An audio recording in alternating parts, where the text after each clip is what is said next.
Dun dun dun dun dun dun dun dun dun dun dun. Okay, maybe not.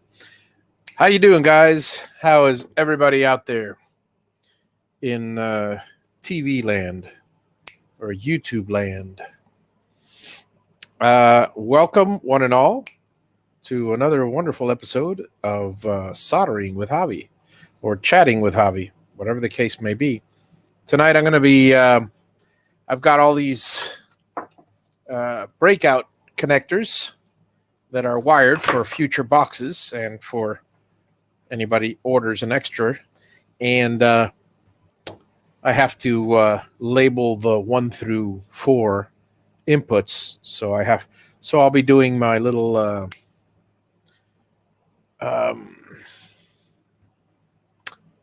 this thing, this this stupid thing, the meter thing. Anyway, let me see if I can. Okay. This is a different setup, so I don't have a clip here. Oh well. Sorry, guys. I can't give you the overhead shot because I don't have a. I might have one outside, but I don't have a way of keeping the camera up there. So how y'all doing today? Anybody get impacted by the hurricane? By COVID? By whatever? By the campaign signs that are out there and every other block?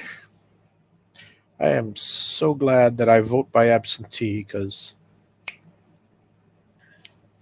I don't want to deal with anything. Anyway, so I'm here chopping. In case you're wondering what I'm doing, I am. See if I can focus in on this. I'm chopping 1s, 2s, 3s, and 4s. Little labels. Can I? Oh, Paul Stewart. Can I tilt down a little bit? Yes, I can, and did. I guess subconsciously I read that, and at this point, one of you is probably typing, "Can you give me $1 million?" No, subconsciously I won't do that. Sorry, folks. But let's see what we got there. Let's see. Did I go to the Ligma convention? I have no idea what a Ligma convention is. Nor do I think I want to know. So, folks, yeah, we're going to do the usual relaxing chat here. Tomorrow is going to be a wonderful episode. It's going to be evening, Chad. How's it going? How's the build going? Tomorrow we're going to do the episode, the official weekly Javi Unboxed will be organization from start to finish, from the inside out, whichever way you want to look at it. But whether it's organizing your shop, whether it's organizing your life, whether it's organizing your stuff, mostly organizing your stuff, then that'll be that will apply. So hopefully most people already have, at our age, most of us here are, I don't know, above 50, above 40. We know how to organize, but yeah. And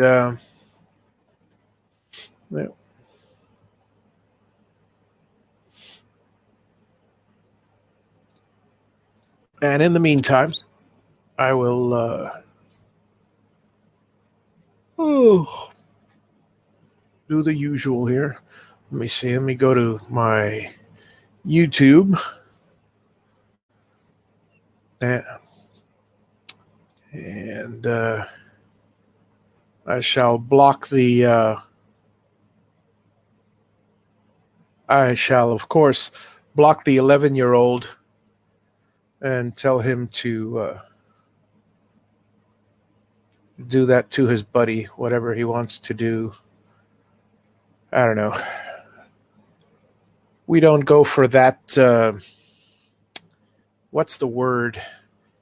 Uh, Pretty soon his account will be deleted because I got friends in higher up there. But I do not believe in his joy of same sex. To each your own, but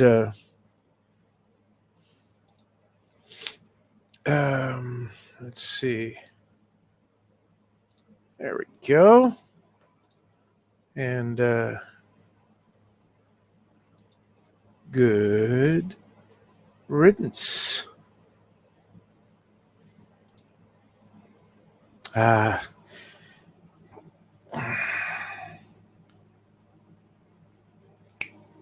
Yeah.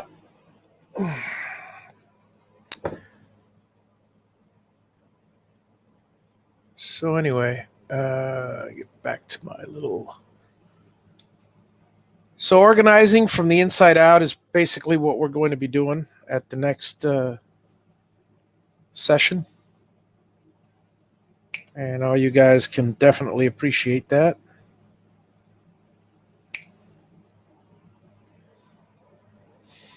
Evening, Kevin from Philly.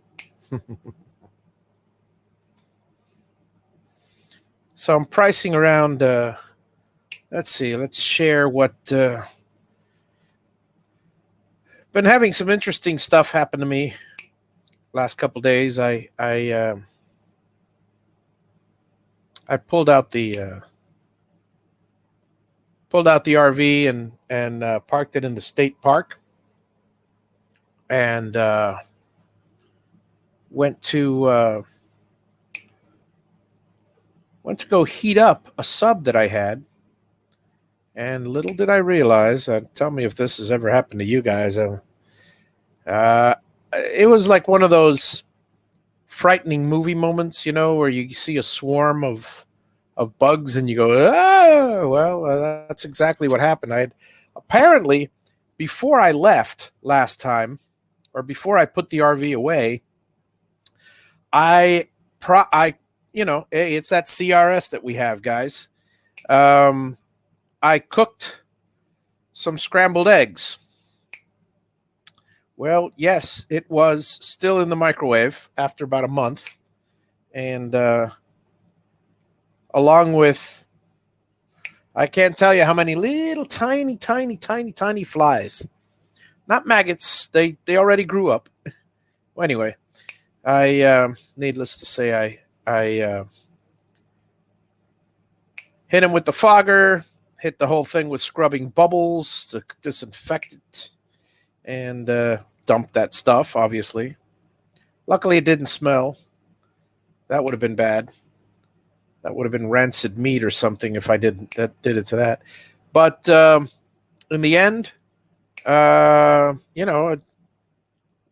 stepped out, and since I was going to be gone for a few hours, I went ahead and did a bug bomb in the place just in case there were any tiny little ones left, and came back, aired it out, and good as new. But that's how I started my morning. Got a lot of stuff done. And later, I re-roofed. Not re-roofed. There's a couple leaks in one of my tenants' roofs. It's a flat roof, and it's due to be replaced pretty soon. And in the meantime, I got the wet or dry cement and hit all the areas that I saw was clearly problematic. And with that, I my day was just about done. Not very exciting, but excitement We've been through that. So let's see. What else? Talk to some friends. By the way, if you're interested, guys, Russ is safe from the hurricane. I don't know if he'll show up here or not tonight, but he he was in the path, but at the last minute it wobbled 15 miles to the east, so skirted it away. I mean, it wasn't. I was going to say it wasn't that big of a deal, anyways. I guess it was, but I was joking around with him right and left. I kept on calling him a wimp. And he goes, "Man, I'll stay for a category 1, but if it's a category 2 or more, forget it." And I go, wimp. I'll stay through a category 5. I mean, what are you going to do? It's like Miami,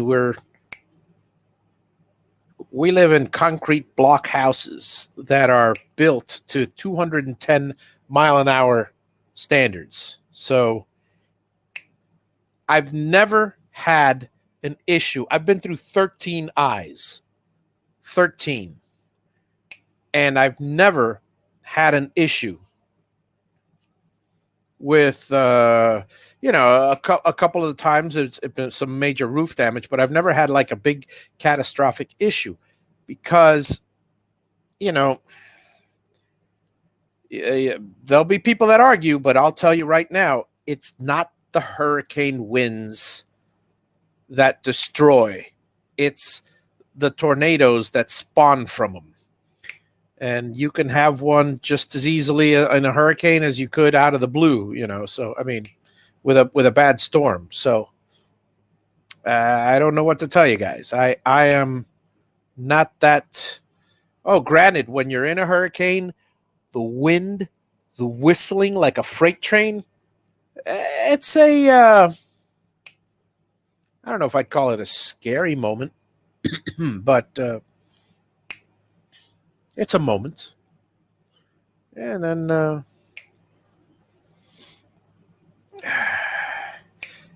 yeah, I'm kind of curious. I wonder if YouTube has the ability. I'm just curious here.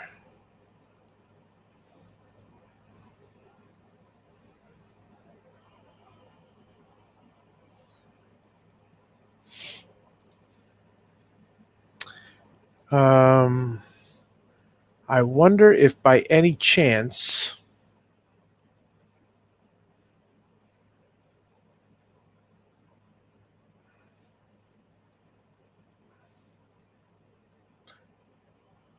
YouTube has the ability to, it'd be nice if it was. Now,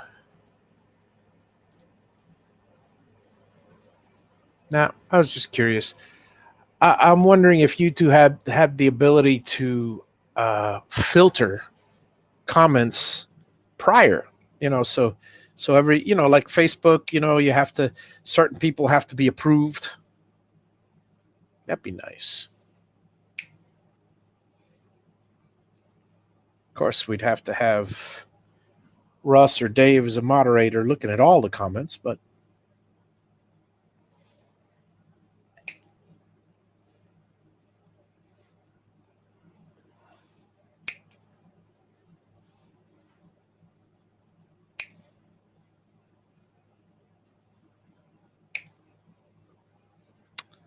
yeah. So, anything interesting today, guys? What do we chat about? There's always something.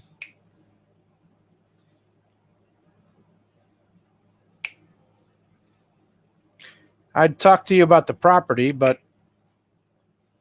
I would rather keep the current live stuff to myself.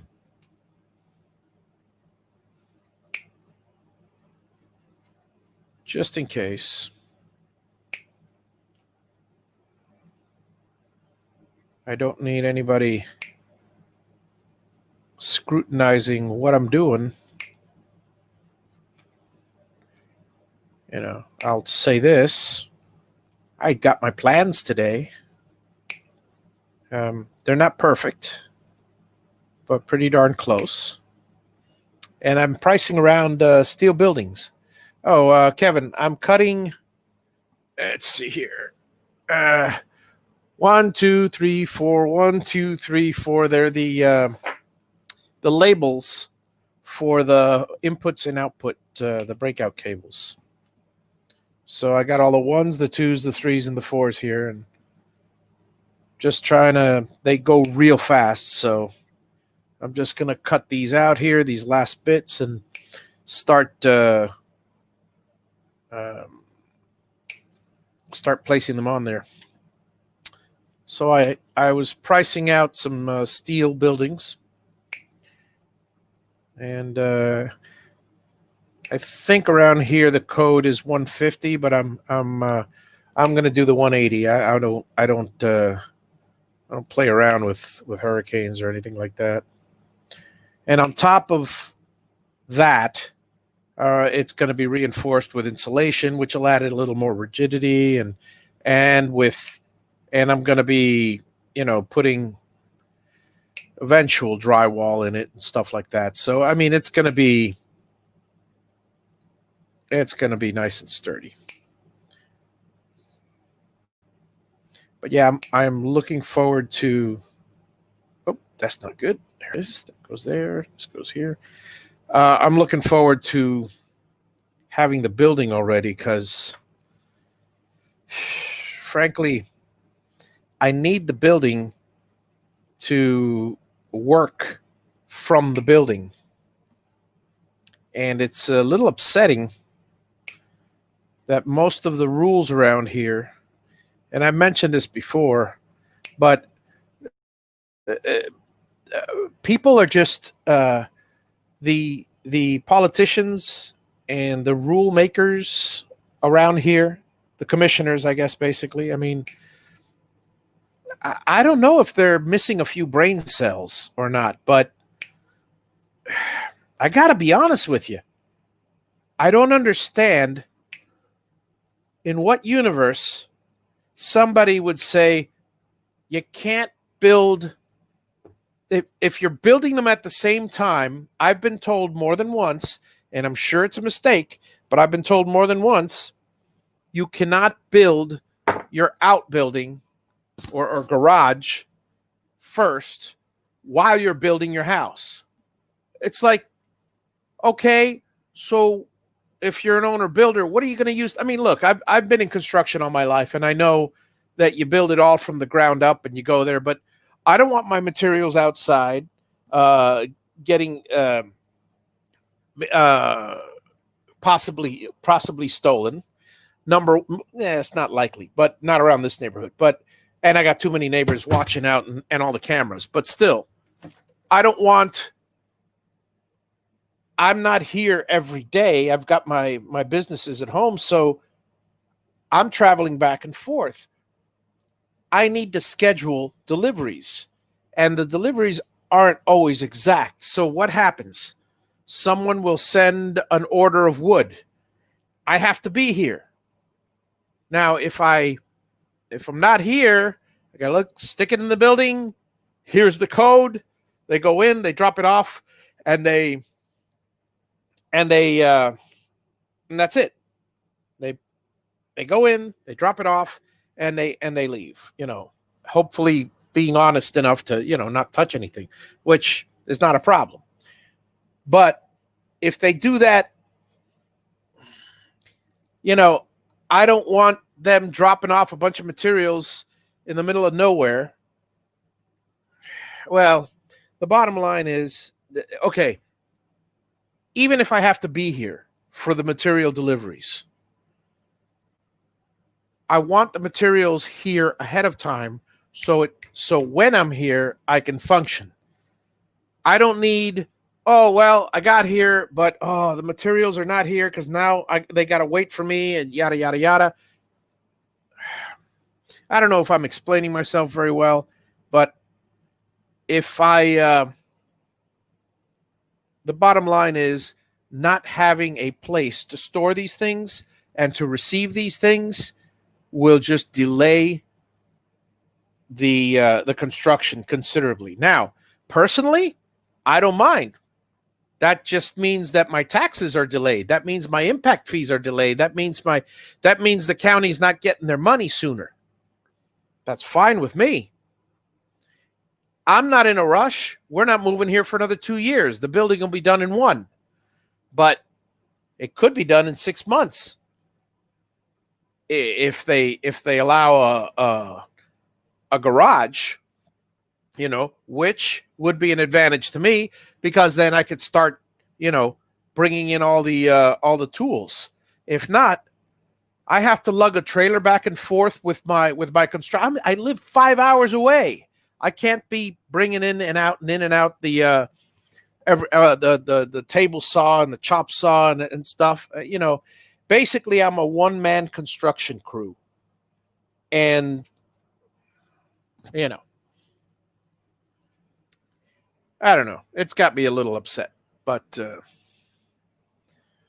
no, Kevin. Actually, not only can I not put another container on the property, but there's a in this county there is an actual ordinance that says no on vacant property you cannot have anything, no RV, no container, no. I had to move the RV. I had to move the RV to a storage, and then I still stay in it, but now I stay at the state park or one of the RV parks. So in the end, it's costing me a little more. Well, who suffers? My neighbors suffer because now all the trees that are going to go around my neighbor's side, they get screwed because they have to look at the construction because I can't afford the trees until, a good time later. So trees that were going to be put in now, and I was going to start the construction later, now I'm forced to start the construction now because I can have all these things on premises while I'm building. So it's either move the container, I've got a certain number of days, move the container, or get the permit now. So I'm rushing to get the permit. Luckily, I've had all the designs already in my head, and I just got a reputable architect, and everything's going smoothly. Again, costing me a little more money, but in the end, it's like I hate to get political, but when you take away money from the rich, who do you like taxing the rich? Who do you think they're not going to lose money? They're not stupid. If you consider me in that ballpark, we're not stupid. We're going to hike the prices. It all goes back to the poor or middle class or whoever. Basically large corporations, people say, oh, we got to take money from the large corporations. Large corporations didn't get rich by being stupid. They're either going to go bankrupt and then, give all the money to their, split it up or form new corporations, or they're going to raise their prices. I would, because we're in business to make money. So it's like, that mentality never works. Same thing here. They're making it difficult. They don't mean to. There are laws in place, and it's all for safety, and I get that. But in the end, every time it's difficult for me, I pass it on. So no, I can't put another container on the property. This one will be going away as soon as I finish building. And right now I'm checking because there's an ambiguousness about the code as far as during building. I'm not sure if they allow it as an office. One code enforcement officer said yes, and the other one was I need a little clarification from the other one. I want a clear answer because I want to plan now.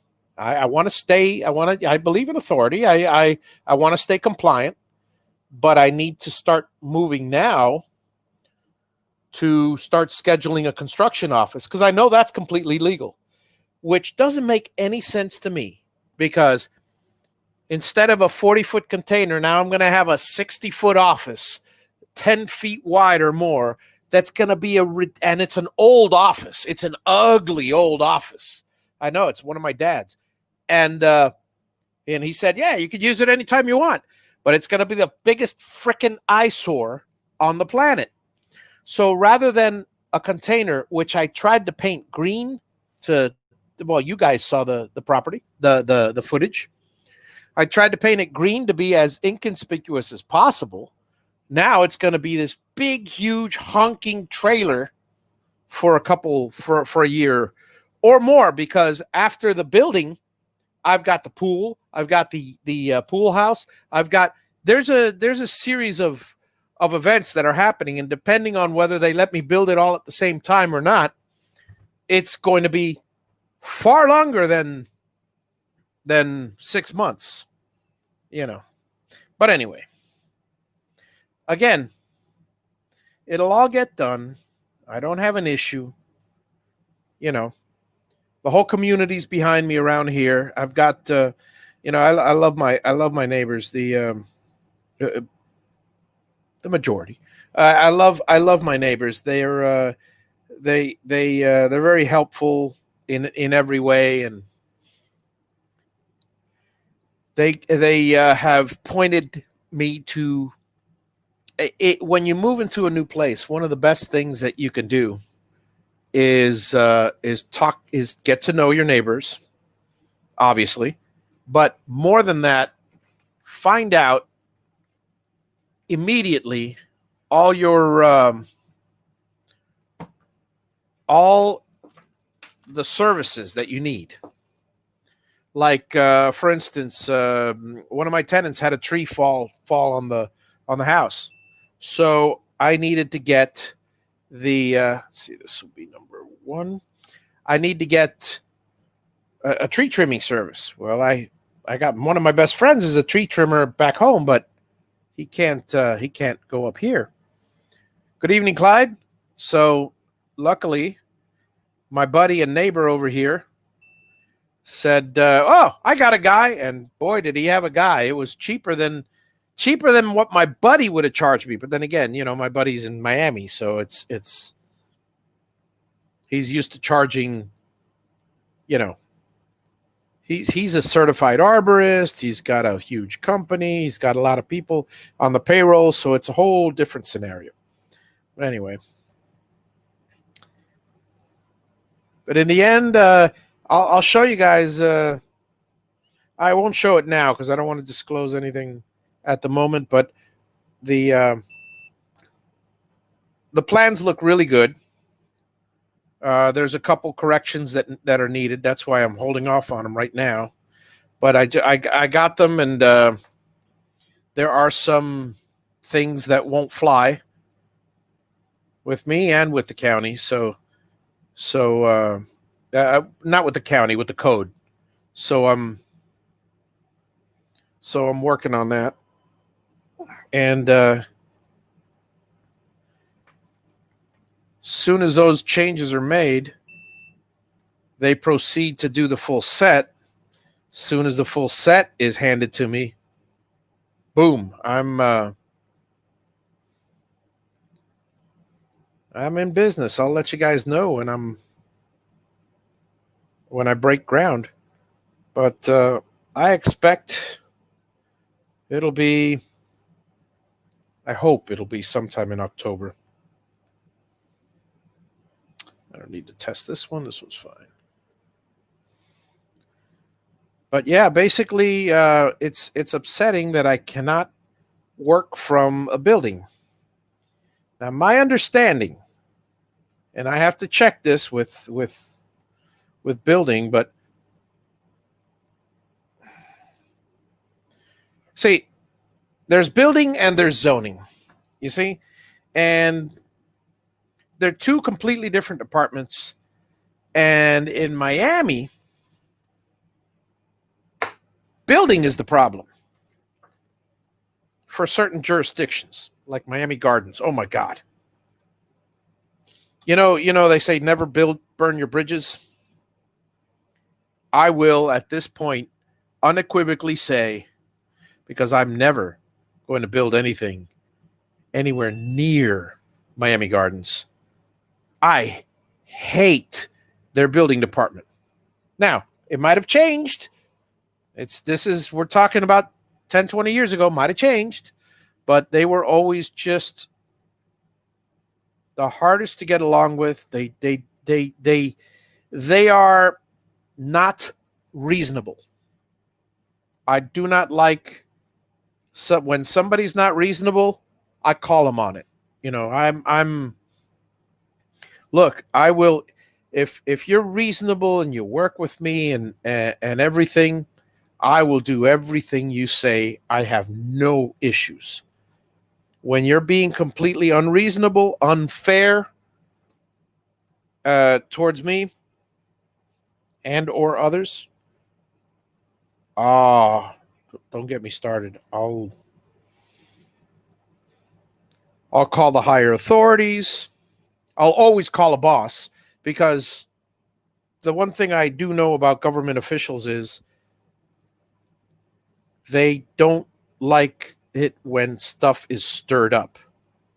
Some of them are fine with a fight, but most of them, they don't want a bad PR, because the commissioners get voted out of office with a bad PR. They will fire the people below them with bad PR. The people, any government employee, I don't care how secure you are in your job, you will get fired. I know, because I've worked in the government. You will get fired if you, for one reason or another, if you make the department look bad or unfair, unjustly. I'm saying if a person's just, he's just. But anyway. So this Miami Gardens, way back, I don't know if she's still there, but there was this little girl there who was, I don't know, she maybe had to be mid-20s at the time, maybe. The gatekeeper. That's what I called her. She had these green eyes, and she was, I guess she was a pretty girl, but she had, if the B word for a woman ever applied, or the C word, that was her. She had the run of the place. She did not let anybody see anybody unless she liked them. I mean, she basically would make people wait, and she had the attitude.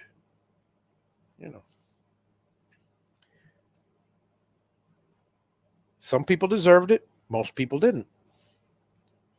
But whether you deserve it or not, it's not fair. It's not fair.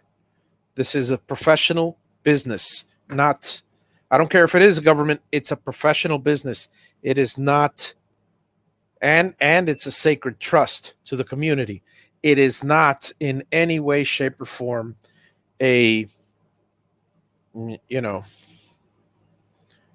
your own toy to do with what you please. Absolute power corrupts absolutely, that kind of thing. So I was saying, building and zoning. In Miami and other places in Miami, zoning is very, very helpful. This is my experience. Zoning has been very, very helpful. What do you want to do? You want to do this? Okay, you can do this, you can do this, you can do this. And in this place, everything I've come across is, you can't do this, you can't do this, you can't do this, and you can't do this, and you can't do this. I mean, and while some of the reasons are apparent, like safety reasons, there's a lot of, overpopulation, density. I mean, they know what they're doing. They know what they're doing. I trust that. You know, I trust that most of them know what they're doing. That's always been the way I. Sometimes I'm not happy about it, but I trust they know what they're doing. It's very upsetting. What I find upsetting is that I know of 20 or 30 different, easily 20 or 30 different locations in Lake County right now where there is a container sitting or a shack of a shed and an RV where they're living and have been for. I mean, there's a place on Turkey Lake Road where the RV the RV was it's been there for 17 years. There's people living there. That's the whole family's living there. I'm not one to report it because that's not me. I'm not that guy. I imagine that they only enforce stuff that's being called upon, which or called on, reported. That doesn't seem fair.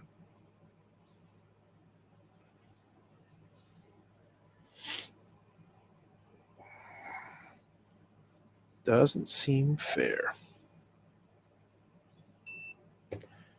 But bottom line is, if these guys work with me, I will work with them. If these guys will you know be civil and professional, I will do everything in my power to comply. You know, it's a great place to live, despite a couple of idiotic rules. And I certainly don't blame code enforcement because they're doing their job. You cannot blame the messenger. You want to blame somebody, blame whatever idiot made the rule. I'm sure that some RV, because Florida is so big on RVs here as opposed to Miami, I'm sure that all the different RV parks got together and lobbied for a rule that no RVs are allowed, that no one can occupy. Get this, no one can occupy an RV on any land. I mean, unless it's a designated commercial RV park or something like that. You have a residence, you have a home, Miami, you can have up to 2 weeks. Your buddy from Oklahoma can come by with his RV, park in your front lawn, kind of like the guy from Vacation, Cousin Ed. He can park in your front lawn without a problem, 2 weeks. And reasonable. That's very, very reasonable. You got a visitor, you don't want them to stay in your house. You don't have room in your house, whatever. They could park out in your lawn. They have to figure out where to get waste disposal and all that stuff. But there it is. Here, not even one day are you allowed on outside or in your own home. If your kids want to go camping one day in the RV for fun, it's illegal. I'm sure, nobody's going to report it. I got a neighbor who 6 months they had somebody stay, a friend of theirs. I could say it now because it's not there anymore. So nobody's going to get in trouble. But he was there. His buddy, who was building a house close by, was staying at his front yard, rather in his backyard, in his RV, in his friend's RV. Uh, next door neighbor, next door neighbor.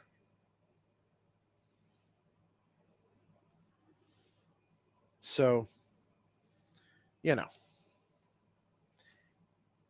ridiculous rules unfortunately, have to be enforced as well, I suppose. But that's my little rant for the day. Anything else you guys want me to rant about?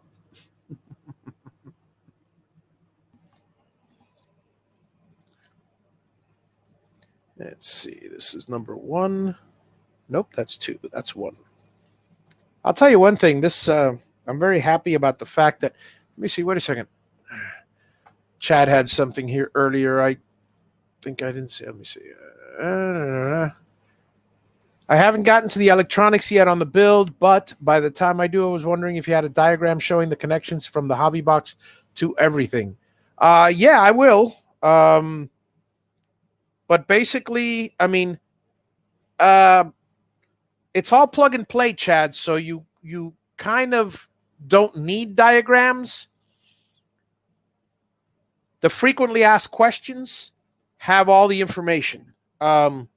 They basically have the in the frequently asked question. But I will do a diagram. I will. I do have to. In fact, let me see if I can get on that this week. But basically, input number one is the e-stop.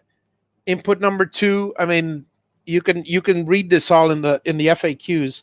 Input number two are the limit switches. Input number three is the touch probe. Input number four, you program it to whatever you want. It's not used. Output number one is either spindle controller or router box, whichever may apply. If you even have that option, or if you purchase that option. 3, 4, and 5 are, 2, 3, and 4 outputs are not used. So X motor, red. Y motor, yellow. Z motor, green. And the blue is the A motor or the Y prime. Oh, excuse me. So that's the, in a nutshell, those are the instructions. But again, it's a lot of them are on the frequently asked questions pages.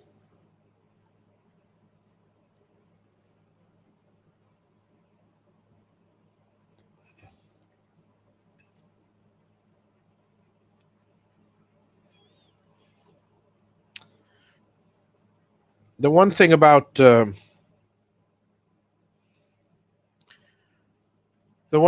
me and the rules, if you tell me I can't do something, I want you to be prepared, extremely prepared. I am OCD to the max. I want to know the whys, the therefores. Can this be done? Can this be done? Is it possible to do this? And this, I feel so sorry for the guy whose task it is to tell me you're not in compliant.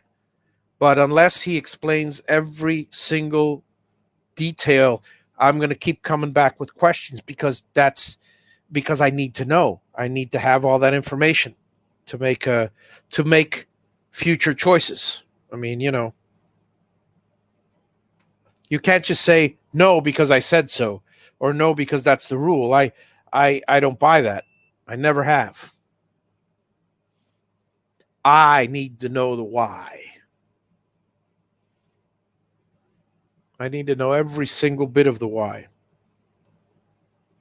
Because ultimately, when I go to the magistrate to defend myself or lawyer, if it ever reaches that, which it rarely does, but if it ever reaches that position, I want to know why is the unjust is happening to me, or or give me a valid reason.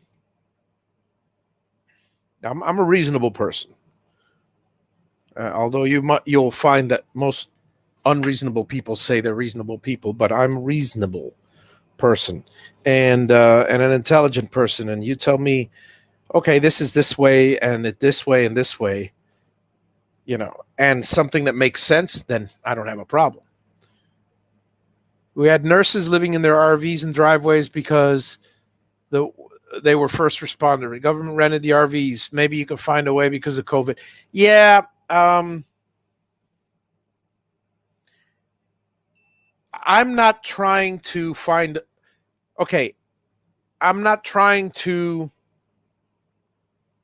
find a way, for lack of a better word. I'm not trying to do anything behind anybody's back or find a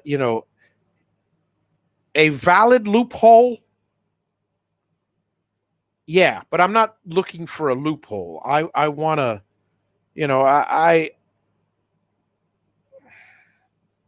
I'm not trying to get away with anything. Is what I'm getting at. I want to. I am trying to build my house in the most efficient, cost effective, and quickest way possible. And that clearly was interrupted when theoretically, theoretically, a neighbor may have. I'm going to get the information.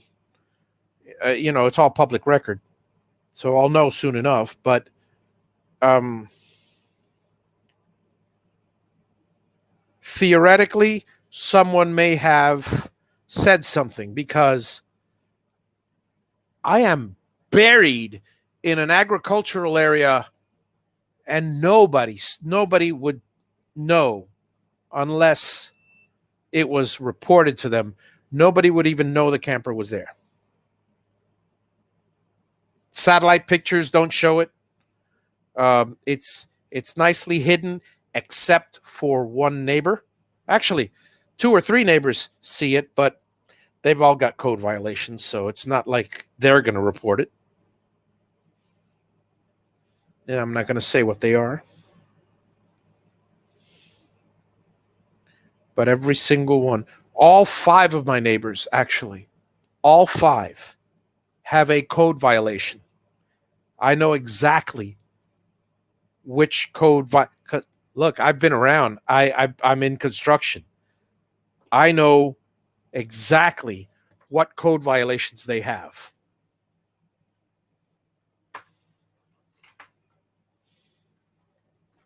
You know, I'm not that guy.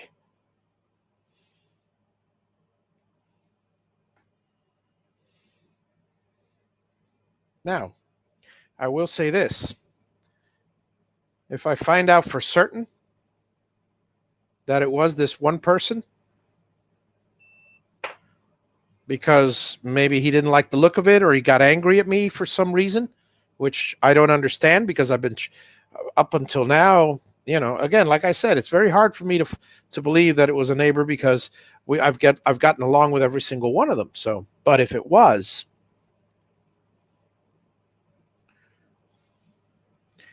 let's just say I am not going out of my way ever to be nice to him anymore.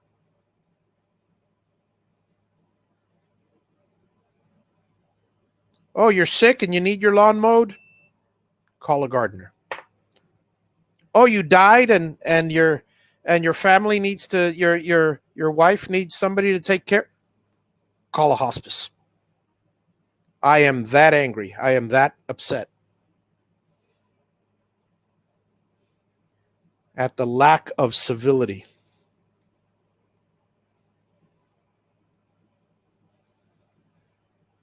I was taught that neighbors help neighbors in every way, shape, and form. Again, if this is the case, I always put that disclaimer because I don't know yet.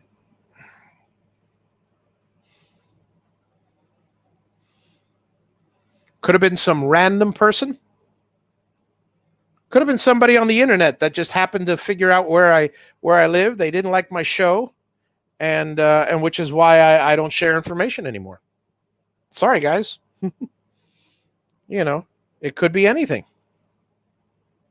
Highly doubtful. But let me ask you guys this: when you've had it could be jealousy. You're absolutely right, Kevin, and that's usually where it stems from. It's either whoever it was. It's one of two things. Both of them are petty and to be pitied. It's either jealousy or insecurity on their part, and I feel so sad for them. I'm upset that I had to redo things and accelerate my timeline and shuffle things around. But in the end, I am truly sad for the attackers, all of them. That whether all the way from, I'm truly sad because any single one of them, whether it's the person reporting to any single one of them could have said, listen, you know what? I can deal with this for a year, or whatever it is, or he's a nice guy, and I'm not going to report him, or I'll stick to my. I believe in keeping my own business private and stuff, and or code enforcement. They're being very nice. I got to give them that. They're being very nice. They're being very. They have to do what they have to do. So because it's their job, you don't want to get them. They don't want to get fired, but they have to follow procedure. But at the same time, as long as they continue to see that I am working with them and give me leeway, I'm all for it. The moment that stops, then not only do I stop trusting my government at that point, but I will, upon I'm already a business owner here, and I've got 5, 6 entire families of cousins that live here who love me to death. I'll tell you that story in a second. Love me to death. Yeah, I've heard from Russ Clyde. I'll tell you in a second about that. And every one of my look, I'll share, and every one of my cousins will take my recommendation as to who to vote for or out of office. And if I find that that this government is not working for me, out they go. They won't get fired immediately, but they will be leaving because I've got 2 or 3 in particular cousins. Well, one's was working with the lieutenant governor of Florida, very, very active in local politics and state politics. She's got a big mouth. I love her to death. My favorite cousin. She's got a huge, huge mouth, and it's basically a megaphone. And when I have that power at my disposal, I don't use it unless I'm forced to use it. But when you get to be my age, you know what buttons to press where. It's that simple. When I was a kid, oblivious. I couldn't care. I don't care what, when you're a kid, you don't care. You really don't care. When you're older, you tend to learn to care a lot more. So, the quick story behind my before I get to Russ, the quick story behind my cousins and I is my grandfather came to this country early 60s, and he was very well off. He was amongst other things, his accountant, he was an accountant. Morton Salt Company, if you guys know anything about Morton Salt Company, That was one of his clients. They were good friends. He came. He worked with the States and Cuba back in the days when it was a hustling or bustling economy. Not a hustling economy, a busting economy, whatever. So um, he was fairly well off. He came to seek political asylum, and his sister, which is the grandmother of pretty much all the cousins that live here in Central Florida, his sister had 13 kids, by the way. Every single one of those 13 kids knew about my grandfather's generosity because his sister didn't have the funds to, to needed help. My grandfather was always there. It's his sister, for goodness sake, family. So he was there for her. When I came here, when I was 15 years old, I would come here and they're all doting on me. Every one of my cousins are all like, Javi, you're so wonderful. And I thought, man, this is a little strange. That's a loving family. Why are they, and it was because of, well, partially because that's the way they are. But they will give me the shirt off their backs, every single one of them, because of the family history that we have between my grandfather and their grandmother. There's the brother and sister, and so that's that story. So when you have an entire community, by extension, that will do anything for you,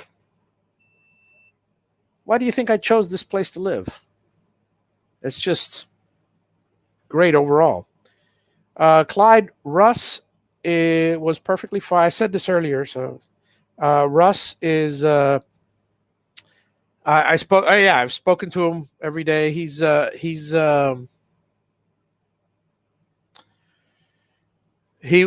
home, and everything was fine, no problem whatsoever. No damage. Well, he was going to walk around the house. I haven't talked to him since he walked around the house, but he doesn't suspect there's any damage. He the the hurricane was headed straight for him, wobbled a little, like 15 miles east of him, so he's fine. And that's the short version.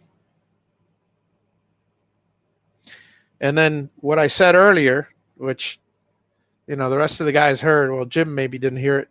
What I said earlier was I called him a wimp, and he gave me the old "fu," and I called him a wimp because I told him, you ran away from a hurricane, you wimp. He goes, hey, I'll take anything category 1 or lower, but I'm not taking anything 2 or higher. And then I called him a wimp again. And I told him, see, that's where you and I differ, Russ, because I'll take category 5 or lower. I told him, as long as it doesn't go over a category 5, I'm good. And I was explaining to the gang earlier that the way buildings are constructed nowadays, certainly the way my father has built buildings for 55 years and the way I've built buildings, it's not hurricane force winds that'll get it. Well, obviously, there's a chance if the hurricane lingers long enough and it's 150-mile-an-hour winds for a prolonged period of time, and then there's rain to batter along with it. But that's very rare. I've been through 13 eyes. And the damage that I've seen was done almost exclusively by the tornadoes that spawn off the hurricanes. So it's not so much the hurricane, because most, a few tiles and this and that, but it's not so much the hurricane. It's the now, granted, back in Hurricane Andrew's day, that was exactly, Jim. It's not that the wind is blowing; it's what the wind is blowing. Now, during Hurricane Andrew, that was a whole different ball game. Hurricane Andrew, prior to Hurricane Andrew, there were two things that were quite unnerving. One was roofers, and not my father, because he's been grandfathered for roofing for years. Roofers never nailed their clay, the bar. Miami's known for the Spanish tile, the barrel tiles, and they never cemented them down. All they did was just maybe a nail if they're lucky. So many loose tiles. Oh, I'll never forget '92 the incredible amount of windshield damage and how many cars were totaled by those projectiles. Didn't happen since, and we've had some serious winds since, but never happened since. And now the technology is such. There's special epoxy adhesive glues that are just incredible now that hold roof tiles. You don't need nails anymore. It's just boop, So anyway, that's one. The other one was the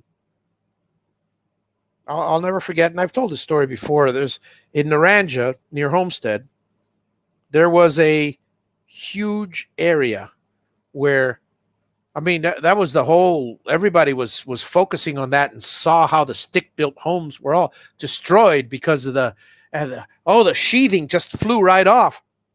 Look, if any inspector worth his weight would have inspected those buildings, they wouldn't have passed. Well, maybe with the law, with the rules back then, but you'd go under those, and this is how they staple them. Ching, ching, ching, ching, ching, ching, ching. They just take the staple gun and staple just about anywhere. There were more staples through the sheathing, not hitting trusses, than hitting trusses. So it wasn't so much that, although it did play a part, it wasn't so much that it was staples instead of nails, which later they upgraded them to being ring shank galvanized nails, but it was the way they put them on.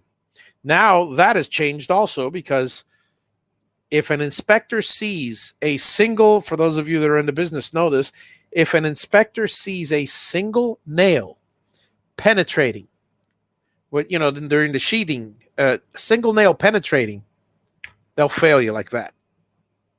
They will fail you like that, because they're supposed to be in the trusses, not through and coming out the other end.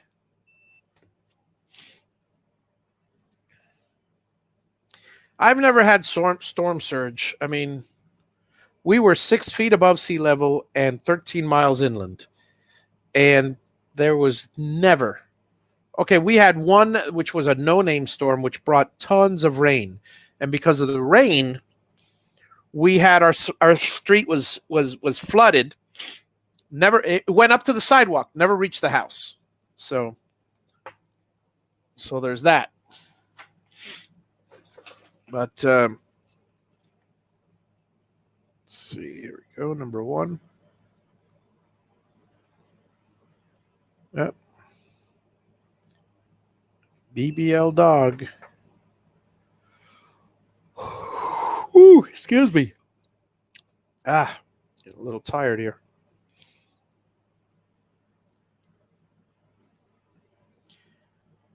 We get tornadoes here, and they can be, tornadoes can be extremely, extremely brutal.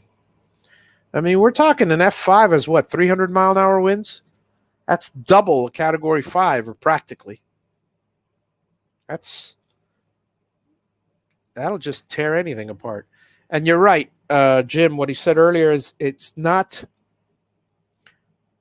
that it's blowing; it's what it's blowing. So, on the one hand,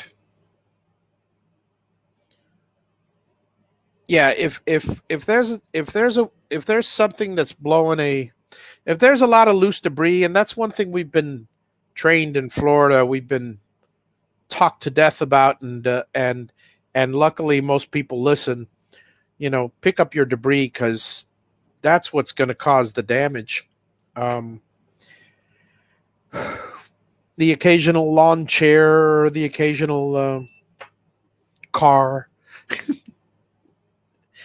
You know, stuff blows around. You know, trim your trees. On the one hand, I mean, there's two schools of thought on them. Trim your trees if they're if they need trimming, and because there are some trees that are very very hardy, and they serve as big windbreakers. Most people don't trim palm trees for one thing. They're made for hurricanes. After Andrew, the only thing that survived, um, all those non-native trees that a bunch of people brought in, none of them survived. The whole landscape in Miami was different pre and post Andrew, and after Andrew, oh man, this guy Manuel Diaz Farms made so much money hand over fist because they sold palm trees, and every county, every person goes, "Oh, they're very resistant to wind damage. We're going to buy palm trees." So now everybody went palm tree crazy. It's just like I remember pre-Andrew, everybody was driving a small car. Post-Andrew, everybody went to Broncos and big SUVs and such. Then came the gas going up, and then sure enough, they all started driving small cars again. Then came another hurricane. Then they all drive big. It's just funny. If you're out in the wind and you get hit by a Volvo, yep, that's the way it works.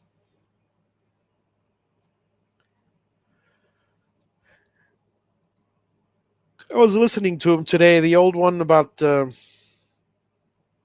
tater salad. Ron White's a trip.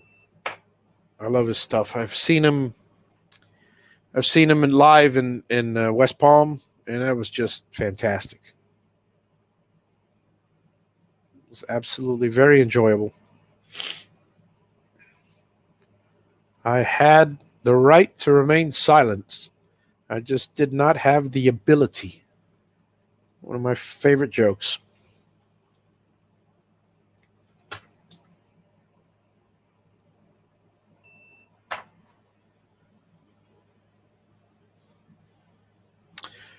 Palm trees, well, the thing about the palm trees is the shallow. They're not that shallow. The roots are not that shallow, but they're spread out enough that they anchor the tree down very well, and palm trees will bend. So you can have all the wind you want, but that thing will bend more than 90 degrees. It'll practically be, if you've seen during a high wind, palm trees are practically flat against the ground. So uh, if a wind is strong enough, it'll pull their leaves from them. So the only thing you have left is a stick, but it's a very flexible. Imagine you're out in the big wind and you've got a fairly good grip on a fishing pole. That's basically a palm tree. It'll bend to the side, it'll lose all the leaves on the top, and then it'll continue. So you'll see nothing but at the end of Andrew, a lot of palm trees just had nothing but a tip. No problem.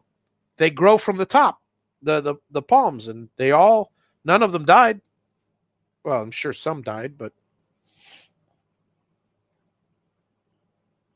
most were not.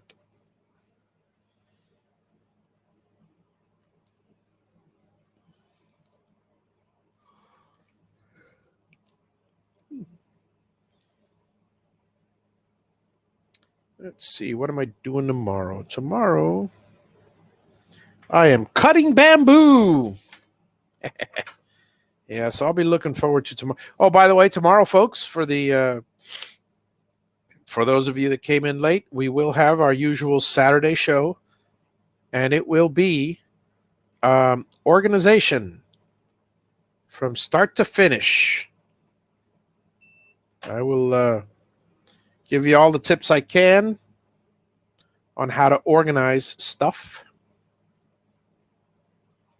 Because if you're anything like me, you'd like to see it all organized. You like to see it all nice and neat.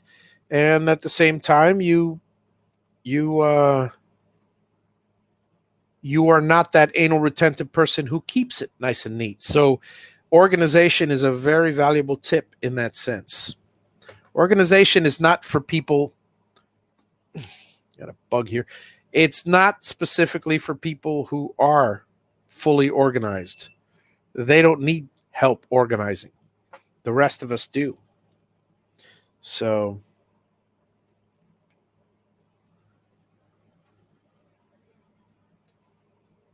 let's see. Saturday, I get my first cell phone, and Sunday we hit hit the road for house hunt. Your first cell phone? You've never owned a cell phone before? Wow, that is extremely surprising and shocking. We signed the notice of fulfillment on our house today, which was the last thing on the house. Yeah, which means all the conditions have been met. Excellent. Excellent. That's good to hear, Jim. Looking forward to hearing you finally get your new place when it happens. I'm looking forward to hearing that.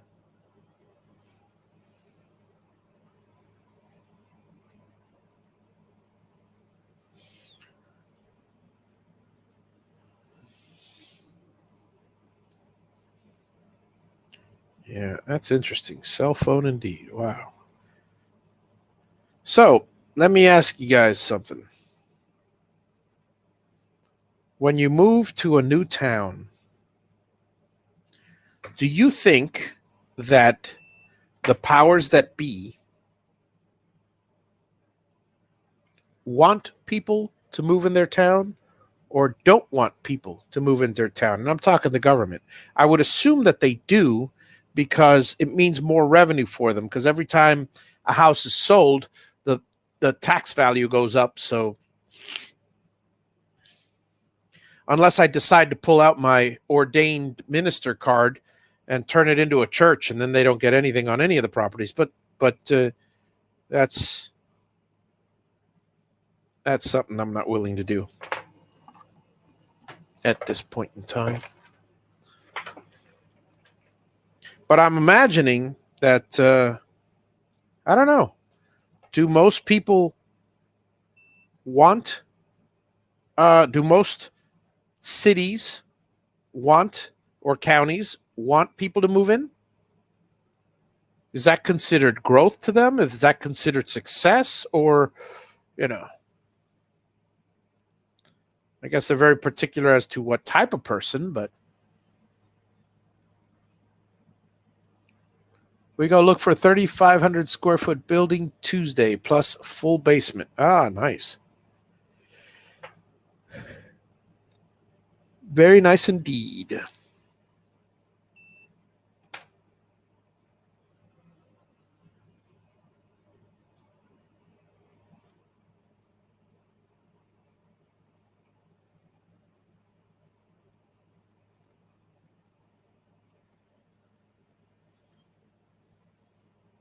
That's funny. The place you're looking at was a church. Oh, they're going to be overjoyed with you. All of a sudden, they're collecting money on that place.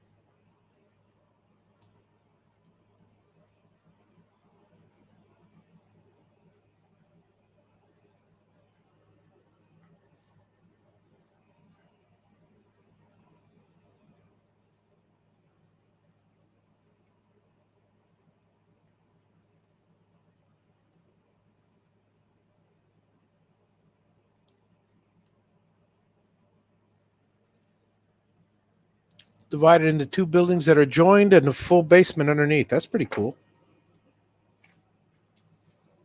Let's see. What do I got here? I got 1, 2, 3, 4, 5, 6, 7, 8, 9. I got 9 left. I'll probably stop at 9:30, folks, because I'm actually on my cell phone at the moment. So I don't want to tax my minutes. Oh, that's another funny story. I got here, and the internet connection, due to a lightning strike, is shot. So I had to. I'm waiting for a new modem to come in. I'm waiting for a new, you know, a remote control modem. There's not many options around this. I'm hoping that after I build, Comcast will be out here because right now, satellite, you know, and is one of the only options, and the viable options. Anyways, it's very um, expensive. And from what I understand, it's not very fast, and it'll probably tend to not be very reliable. But I don't know. I have to do a little more research on it because it is what it is. Realtor says, let me click on this so I could see it. Good evening, Glenn. How are you? Realtor says you should be able to get between 80 and 90. So that times the mill rate will be the taxes. Shouldn't be too bad. Yeah, nice. Well, whoever buys my house is not going to be that happy. I just found out that I really hadn't been paying attention to the market because of COVID. Everything's going up. Go ahead, guys. Take a guess. I've got a 32 square foot house in Miami. Take a guess what the approximate appraised value of that house is. See how close you guys get.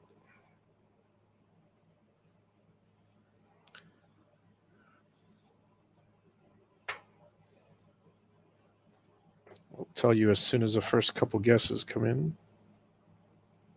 There we go. There's number 1.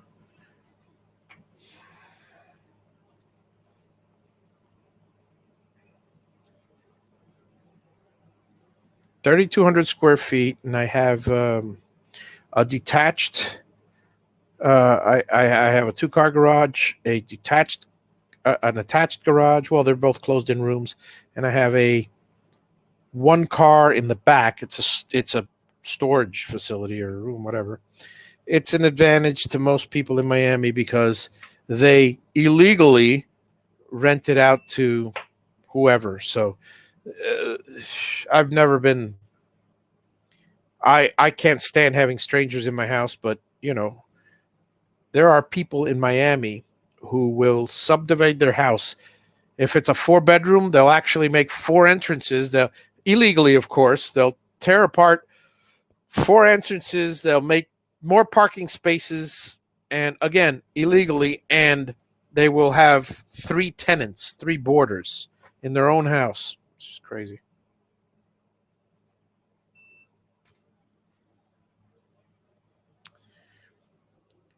Glenn, 350 is what I thought it would be worth, somewhere in that neighborhood. Turns out that according to a realtor who specifically sells in our neighborhood, my house is valued at 6.25. So it's a very good sign. So not only is it going to cover anything I want to do in the construction, but I'll probably end up getting another tenant soon. Another place. We'll see. We'll see. We'll see, because there's a lot of stuff I want to do. And there's no guarantees. No guarantees. Just because a realtor says it's worth that much and an appraiser doesn't mean that that's what it'll ultimately sell for. Good chance, but yeah, I actually thought it would be in the 4.25 range, 350 to 4.25. I thought for sure it'll be appraised at 4.25, and we could probably get 350. Was my original thought, but it turns out that was the case 2 or 3 years ago, and I haven't been paying attention, especially now because of this. And all of a sudden, I'm liking COVID. Shh. Yeah, it's crazy. It's absolutely crazy.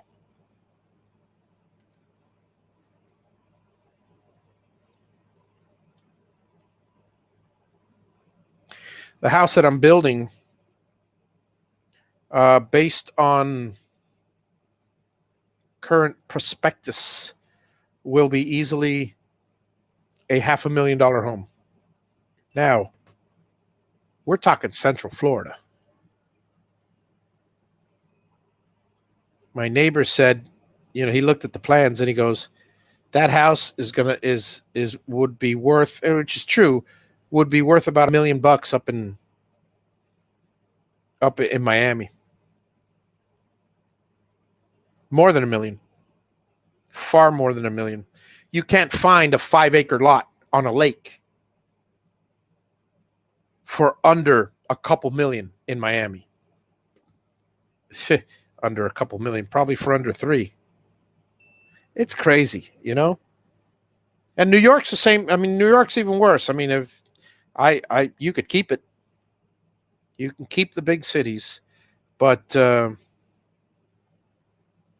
I'll tell you, there's a very big advantage to growing up in a big city and then moving out to a smaller town. Very big advantage. Many advantages. Some people like to move into the city. I can't see that. Well, I could see it if you're young. Thanks, Paul. I appreciate it. We'll see what happens. Nothing's set in stone, and anything could happen. COVID's lingering out there. Like I said, anything could happen.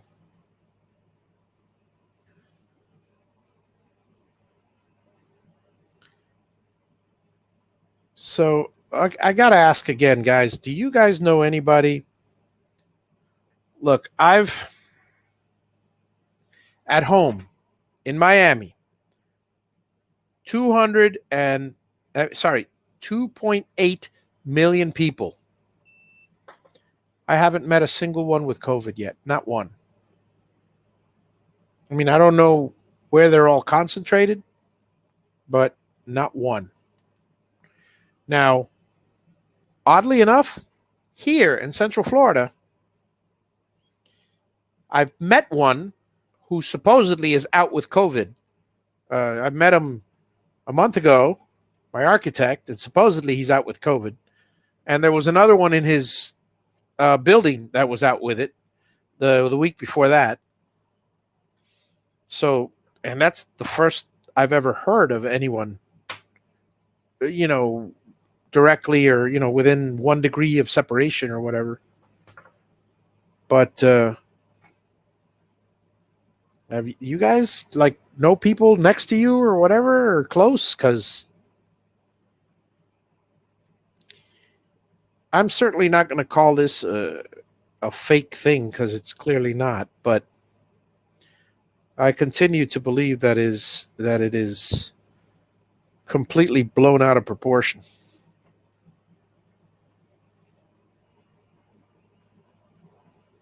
And I keep thinking back to last November.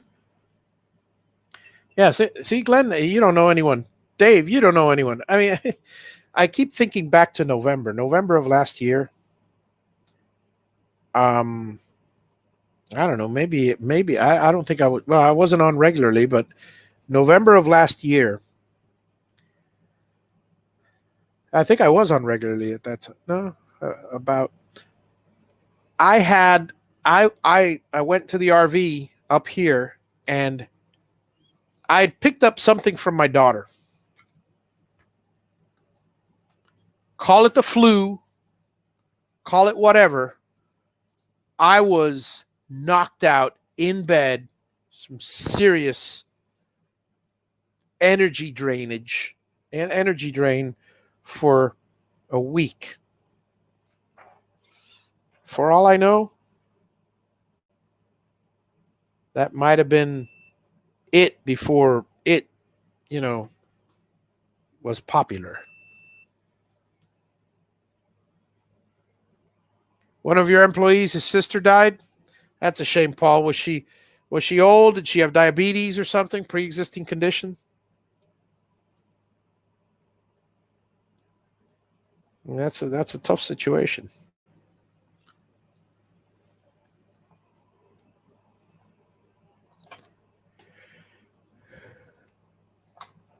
I mean, I understand it's not a cold. I understand it's more serious than that.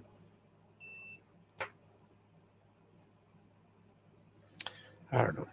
I keep going back and forth on whether if we didn't know about it, would it be better? Certainly, nothing would have changed so drastically like it did now. But would it be better? Would it?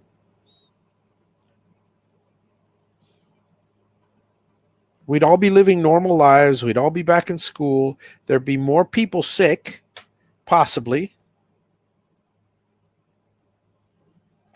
or would there?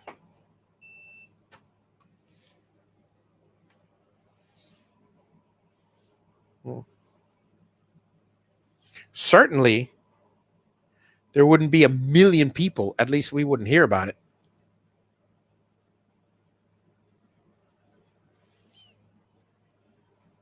Yeah,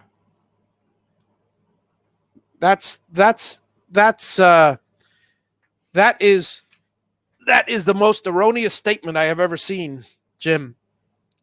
My I have a friend of mine whose mother passed away. She passed away from an infection in her leg. She was tested for COVID. Did not have COVID. Yet on her death certificate, the it was she was reported as being not on the death certificate, but at the hospital, she was reported to be dead. It was a COVID related death. So that I call BS on COVID related deaths on the numbers. I major.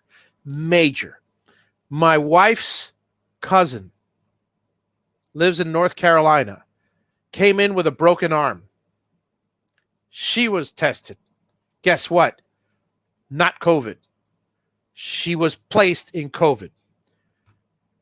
My wife's best friend,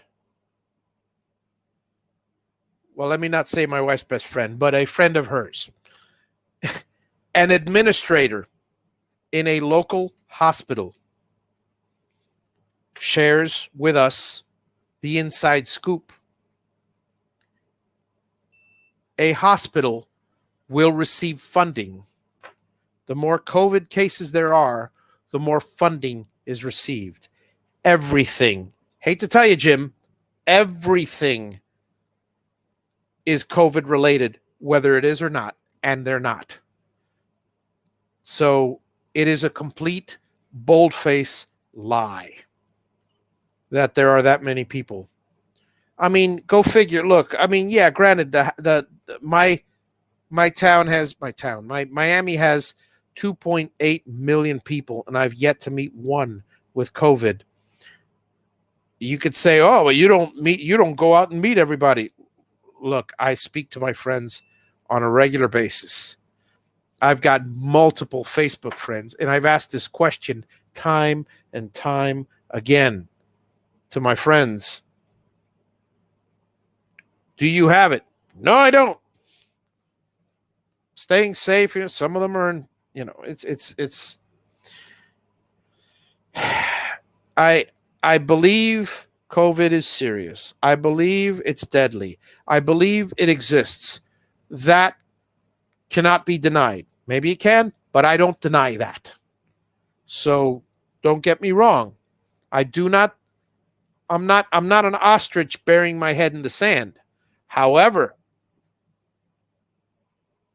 when you tell me this many people died from it, first of all, I'll come back with, yeah, and millions more died from H1N1. So, but um, I don't believe the number's anywhere near that.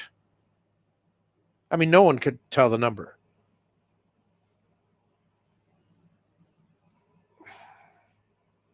It might be far less, it might be more, but it's highly doubtful.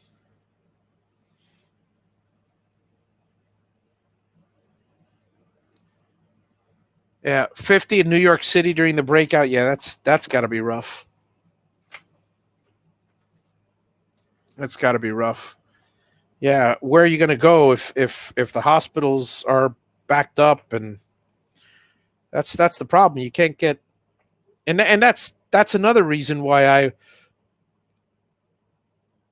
don't want to be not a backseat driver. I don't know what I forgot what you call it, but I don't want to. I don't know what would have happened if the media didn't blow this all out of proportion. It's possible that there would have been a lot more cases and more widely spread, but at the same time, it's also possible that all this paranoia would would not exist, and hospitals would be able to attend to some of those people, and they wouldn't be dead today. Who's to say? I can't. You can't factually say one way or another. You can't because because you don't know, because it's an if statement. And yes, that's exactly what I said, Big D. Hospitals will get more funding, and that's why they declare them that way. My cell minutes are good for the moment. I'm let me check on my cell phone.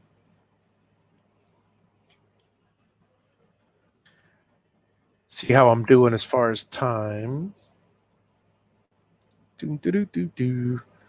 Sign in.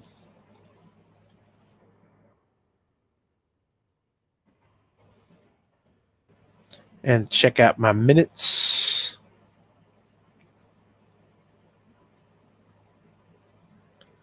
I got no problem. I'm about a third of the way into my minutes. I got 20 gigs left. And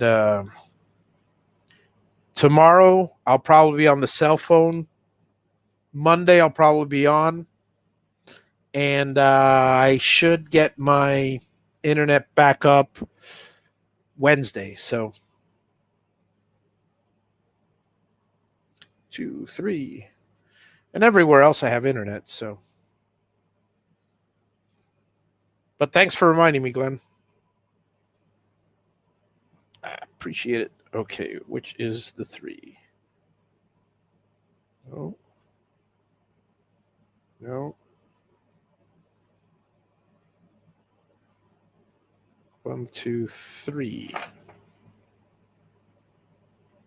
That's it. Oh, I agree completely, Jim. Taking reasonable precautions is what upsets me more than anything else. Is I do not want to be forced to take reasonable precautions. I I live in a world where there is as little regulation as possible and a lot more common sense. Now, if people don't have common sense, I understand. But, I still say we've been better off blind to the whole pandemic. I still believe that. Will there be more deaths? Maybe. Maybe. Who's to say that's not a good thing? Why does everybody say, "Oh my God, preserve life"? Yeah, I understand preserve life, but evolution, evolution, folks.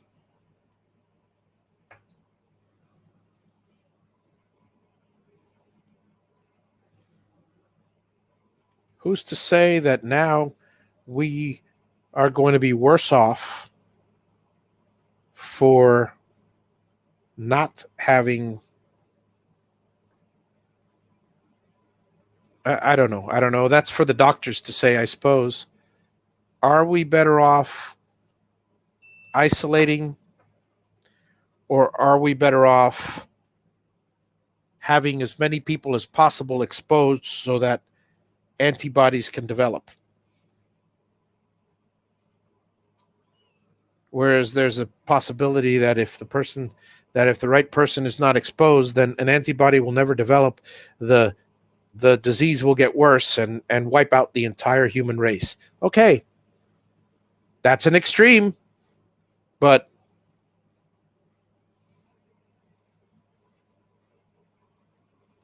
the point's as valid as any other.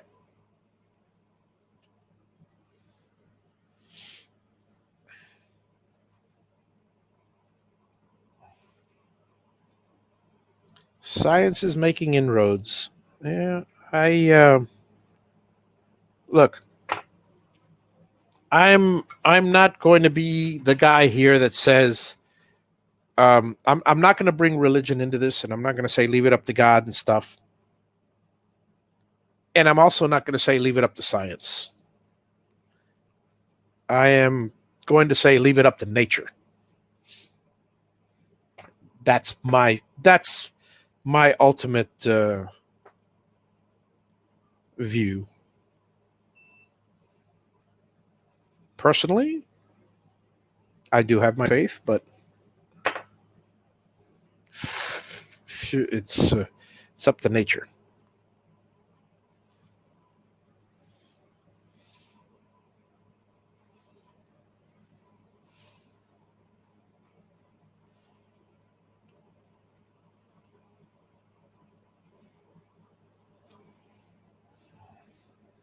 Everything taken to an extreme is bad. And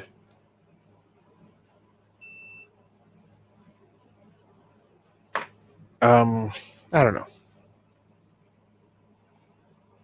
I'll just leave it at that.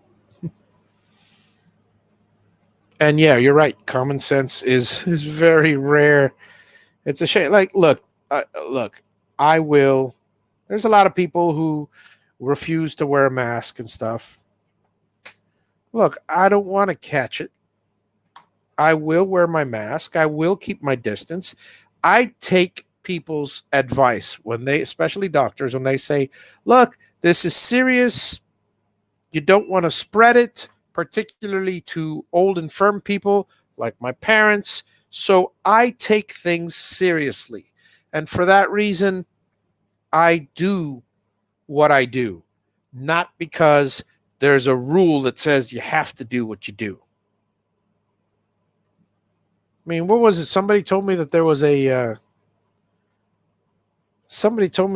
video of a guy in Walmart who was being forced to put on his mask by three people, or being yelled at for not wearing a mask. One of them didn't have the mask on her nose. Another one didn't have a mask at all, was yelling in the background, and a third one kept on taking the mask off to yell at the guy. Come on. Talk about common sense and stupidity.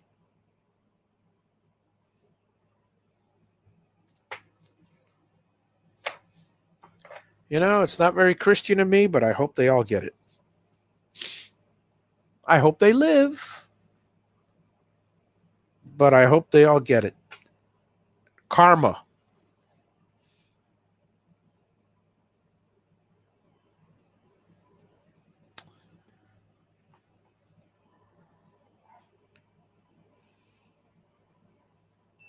I believe in karma. I don't think it's going to end humans, but 1% of the population in the U.S. would be 3.6 million people. That would screw the economy and the health system. Well, look, it's too late. The media has already screwed the economy by presenting this. We were at 30,000 in the Dow, and I guarantee you it would have been even more.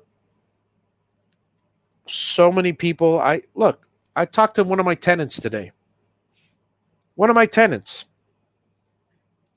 Thank God he's a smart guy, and he was saving up for a house. He ended up having to pay me for the next 3 or 4 months because he's been out of work. He works in the food service industry at a school. School's out of session. Now they're beginning at a college. They're beginning to get back in, but most of the kids are online now. So he's got to wait till at least 30% of the kids are not online, and then he can start making money again. Okay?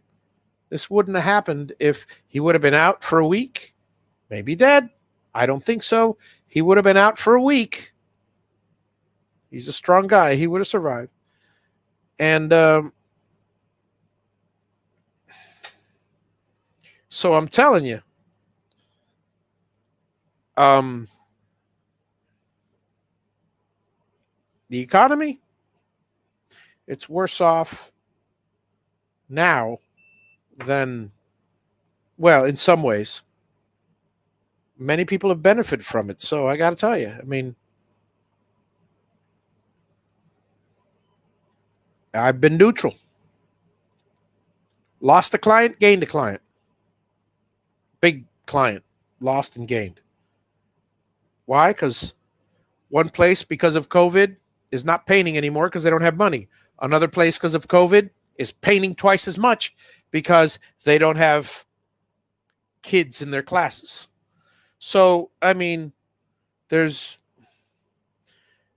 all around. I see it. I see people losing their jobs. I see other people making money hand over fist.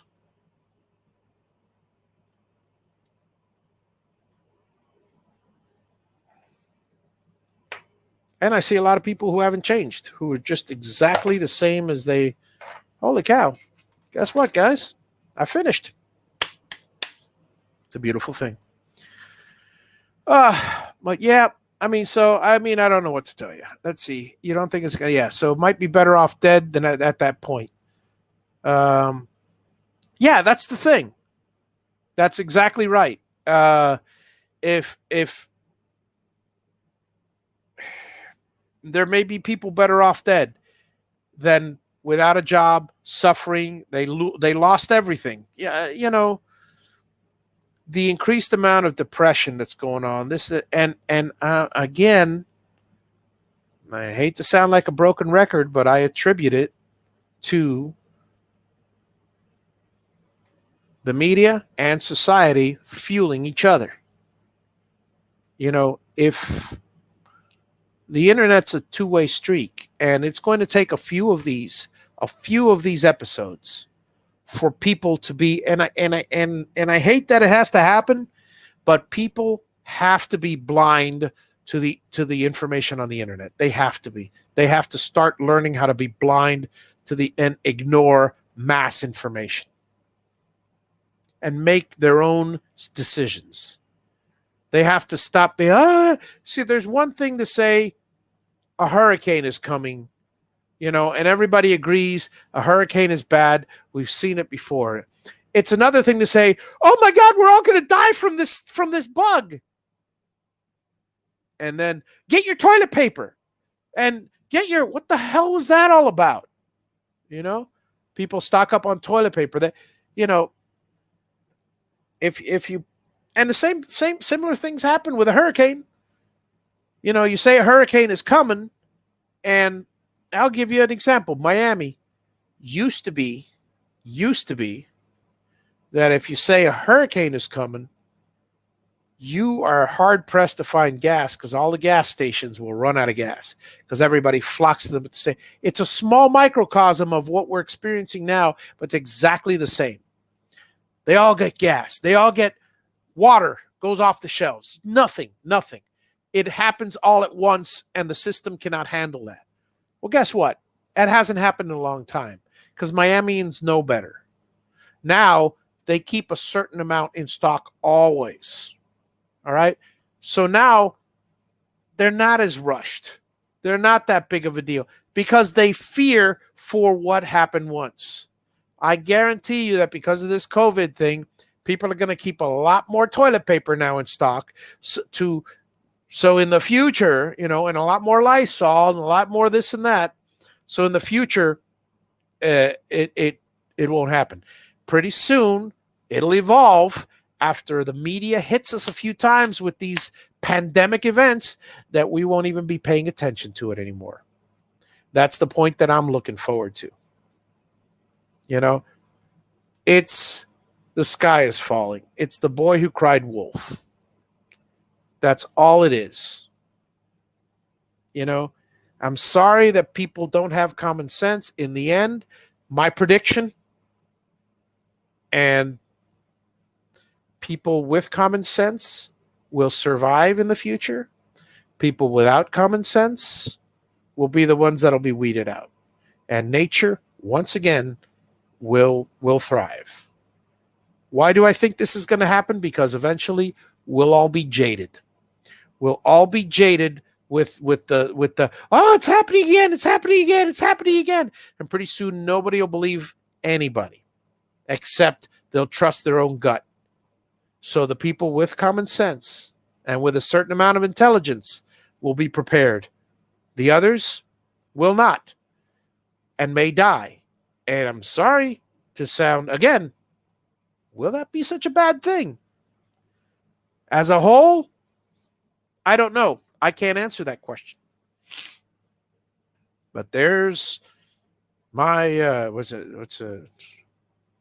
there's my story or my so let's Glenn is absolutely correct. I mean, let me see, hang on a second. It's like a leak in your plumbing. Fix it early before it gets worse and causes more damage. Yeah, absolutely. Okay, wait a second. Okay, let me go back a little bit. Might be better to be dead. Okay, got that. Beaches, bars, parties, theaters, sporting events, pretty easy to give up in comparison. Yeah, really. Earlier effective action at the start never would have happened. Never would have happened. No one is going to be forced into at that until, because I'll tell you right now, even now at the height of the pandemic, when I live in Miami, the restaurants are not open yet. Here, I go to everyone. I don't care. I go to everyone. And half the people in this country anyway, will gladly take the risk of death to be free to live their lives the way they want. I'm not saying that they're evil people and they're going to kill everybody else, and then they should think, then you got the other side of the coin where people, you should think about others. Okay, fine. Then let the others stay in their house. But it's like someone starts, it's all about, I hate to say it, it's all about freedom, or that's part of it. I want to be free to do what I want at the risk of death if I have to. I'm going to be just commonsensical enough to hopefully not die.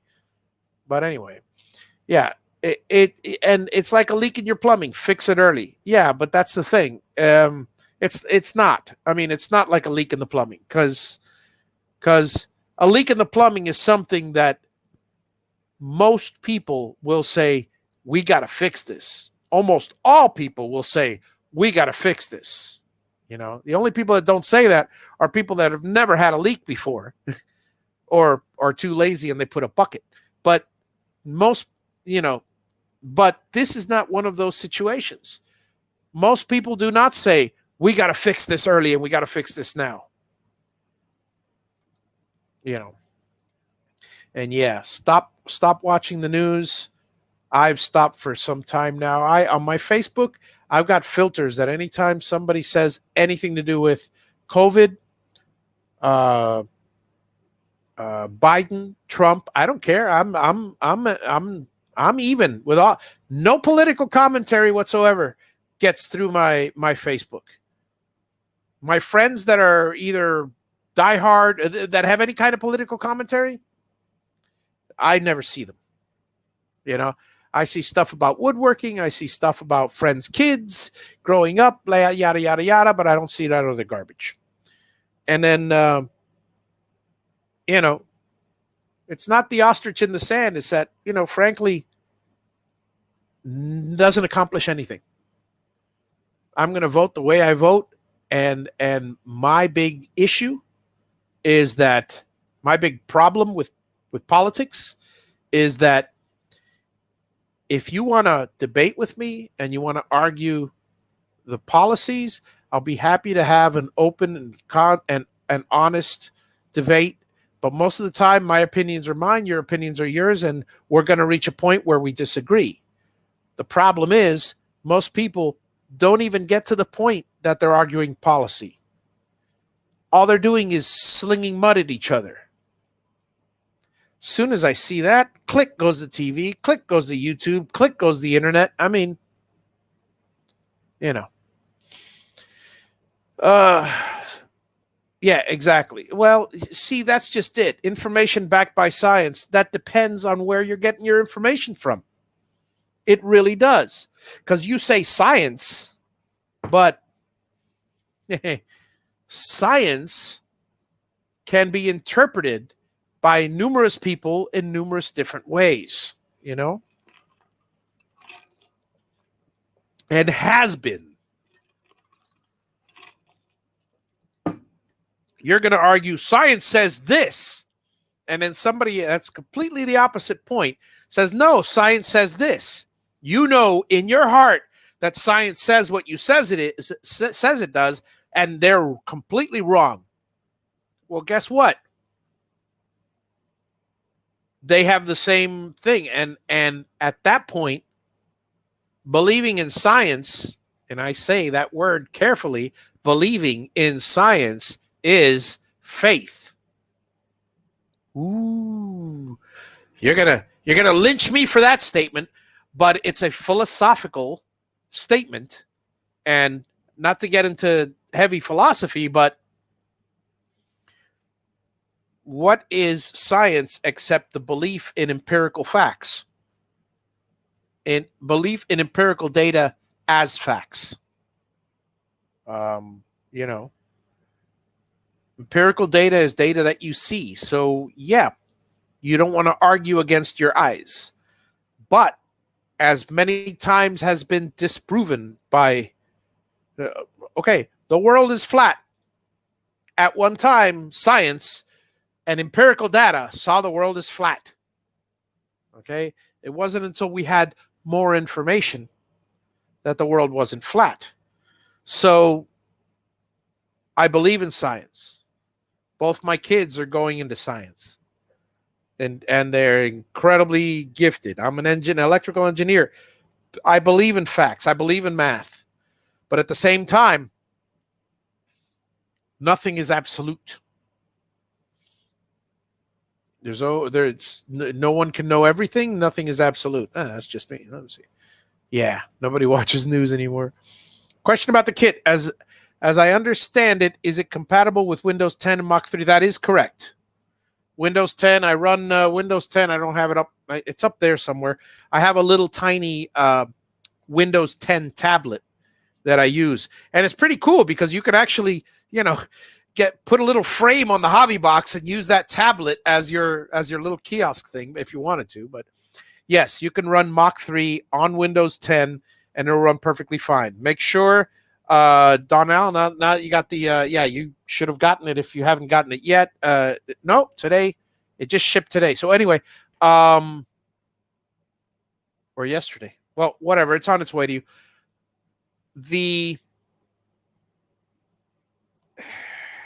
Make sure you have the two files. Frequently asked question number 10, I believe, because those two are important in Mach 3, the profile and the driver. Yeah, I agree. You don't have to go as far as the preppers with the bunkers and such like that. Yeah, I watch Fox on. Yeah, and that's the thing. I mean, see, there you go. There you go. Two dissenting opinions, because frankly, you've got obviously the diehard Republican and the Democrat. It's clear because, yeah, exactly. Fox is based in one direction as CNN is based in another, but that all depends on it. Everything is relative. There are some Fox contributors that are way out there on the far right, which even the Republicans on the far right go, my God, this guy's crazy. But there are others who are closer to the middle, centric, And likewise, while CNBC is just ridiculous, CNN and MSNBC as well, there are some other news stations that at times are actually reporting the facts the right way. Yeah, you're right. There he goes. Yeah. Finding something in the middle is difficult to do. And that's the thing. The middle for you is different than the middle for me. There are a lot of different things that I hold firm that you don't agree with. And so I'm while you will view me far right of middle, I will view you far left of middle. And we see each ourselves in the middle. Science, peer-reviewed science. That's just it. It's faith-based, agreed upon science. It's peer-reviewed or not. There is missing data. Science always has missing data because we do not know everything. Carbon dating. Yep. It's not perfect. Science thought the world was flat because religion told them that it was so. No. That was part of it. I'll give you that. That was part of it. But that wasn't all of it. Yeah. That was part of it. At the time, yes, I will give you that. Religion had a lot to do with it in those times. But there were a lot of people who empirically believed the world was flat because that's what they could see. And that's all they saw. Because they did not look any further. Everybody's looking for a unifying theory. And I'd be interested in hearing a unifying theory. I really would. One theory, one fact that the more I learn, the more I want to learn. And I'm looking forward to hearing something. But ultimately, it's like and on West Wing, it's like Congressman Matthew Santos said, before all that begotten, something had to be got. So, Mother said, if you have nothing good to keep your mouth shut. Yep. That's best advice anybody could ever give. But at the same time, while that is fantastic advice, you could argue that that argument itself. Um, who was it that said it? I want to say it was Lewis Black. They were talking about Republicans and Democrats, and I think it was at a. I'm pretty sure. No, it might not have been Lewis Black, but it was at. It was definitely at. It was at one of these a journal. Um, AJI. It was at the a journalistic conference. You know, a conference of news reporters, um, news media, a yearly thing that they do. And one of them, I forgot which one it was, but one of the things that he ended with, which was always stuck in me and was fantastic, was he says, "Look, you're going to argue about this thing, and you're going to argue about Republicans are going to argue this way about this, Democrats are going to argue this way about that, and at least speaking for our country, anyways, Jim, that is how our country was founded, based in turmoil, based in arguments." And he basically told everybody, whatever you do, keep arguing, keep disagreeing. Because I mean that is, people keep saying, "Oh, it's a bad thing that we're so polarized." I don't believe that. I don't. I don't believe it's a bad thing that we're so polarized. I believe I believe that the religion heavy folks